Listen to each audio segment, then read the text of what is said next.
नमस्कार, आप देख रहे हैं वीके न्यूज और मैं दुष्टर उपाध्याय। कश्मीर पर भारत के फैसले से इन दिनों पाकिस्तान बुरी तरह से बौखलाया हुआ है। बौखलाहट की सबसे बड़ी वजह यह है कि कश्मीर मुद्दे पर दुनिया के बड़े से बड़े देशों से उसे किसी प्रकार की मदद नहीं मिल रही है। यही कारण है कि बिलबिलाए कंगाल पाकिस्तान भारत को परमाणु बम हमले की धमकियां दे रहा है। साथ ही बौखलाहट भी इस कदर है कि भारत के खौफ में आकर आए दिन वो एक नया सच भी उगल रहा है।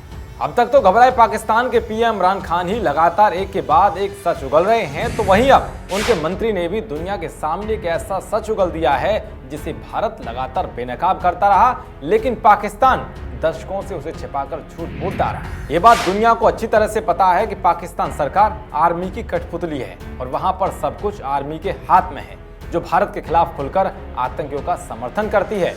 और इस बात को भारत हमेशा से कहता रहा है, दुनिया को भी इस बात की जानकारी लंबे समय से है, लेकिन पाकिस्तानी सरकार इस बात को कबूल करने से हमेशा कतराती रही है।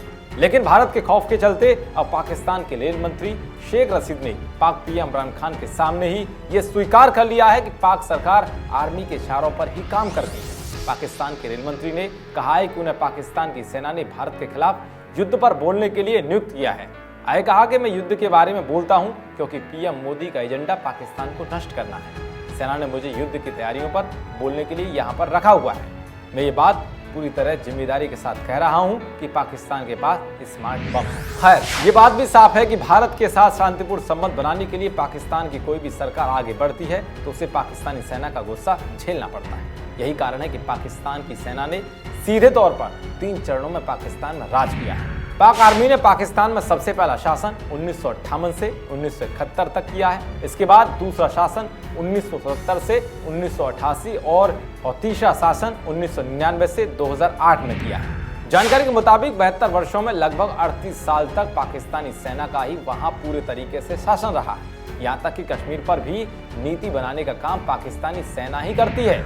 आइए आपको ये भी बताते हैं कि पाकिस्तानी सेना ने कब और किसने वहां शासन चलाया। ध्यान से देखिए हमारी ये रिपोर्ट। दरअसल 1947 में भारत से अलग होकर पाकिस्तान बंद हो गया, लेकिन 11 साल बाद ही जनरल मोहम्मद अयूब खान ने सत्ता हत्या ली और 2 साल बाद 1960 में खुद को पाकिस्तान का राष्ट्रपति का भी ऐलान कर दिया। पाकिस्तान पर अयूब खान ने पूरे 9 साल तक राज चलाया। इस दौरान भारत के हाथों ही पाकिस्तान की करारी हार से अयूब खान की सत्ता पर पकड़ कमजोर होने लगी और 1969 में जनरल याह खान ने उन्हें हुकूमत से बेदखल करके पाकिस्तान की बागडोर अपने हाथों में ले ली। लेकिन उसी याह खान ने जमाने में पूर्वी पाकिस्तान का बांग्लादेश के रूप में जन्म हुआ और भारत के हाथों पाकिस्तान को करारी शिकस्त मिली। इसके बाद पाकिस्तान में एक बार फिर लोकशाही की बयार चली और जुल्फिकार अली भुट्टो चुनकर प्रधानमंत्री बने। लेकिन जिस जनरल जियाउल हक को उन्होंने आर्मी चीफ बनाया, उसी जियाउल हक ने 1978 में भुट्टो का तख्ता पलट करके खुद ही पाकिस्तान की कमान संभाली। साल भर बाद ही भुट्टो को फांसी पर लटका दिया गया। उसके बाद 1988 में जियाउल हक की विमान दुर्घटना में मौत होने तक पाकिस्तान में फौजी हुकूमत रही। बाद में चुनाव तो कई बार हुए, लेकिन पाकिस्तान हमेशा लड़खड़ाता रहा। दुनिया ने एक बार फिर पाकिस्तान में फौजी हुकूमत तब देखी जब 1999 में तत्कालीन प्रधानमंत्री नवाज शरीफ को बेदखल करके आर्मी चीफ परवेज मुशर्रफ ने सत्ता हत्या ली। फिर 2002 में बाकायदा आम चुनाव में भी बहुमत से जीते।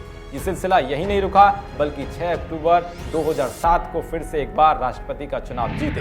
यानी कि इन आंकड़ों से आपको समझ आ गया होगा कि पाकिस्तान में सेना के शासन ने किस तरह से लोकतंत्र की धज्जियां उड़ाई और खुद सत्ता पर काबिज होकर अपना रौब चलाया।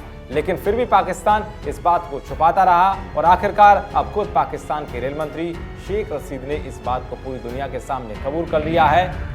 ये वही शेख रशीद है जब हाल ही में ये एक सभा को संबोधित कर रहे थे, तो इस दौरान जैसे ही इन्होंने पीएम मोदी का नाम लिया तो उन्हें बिजली का झटका लग गया था। हम तुम्हारी मोदी नीयतों से वाकिफ हैं। तुम्हारा रस कष्ट करंट लग गया, खैर कोई बात नहीं, कोई नहीं, मेरा ख्याल है करंट आ गया है। ये मोदी इस जलसे को नाकाम नहीं कर सकता।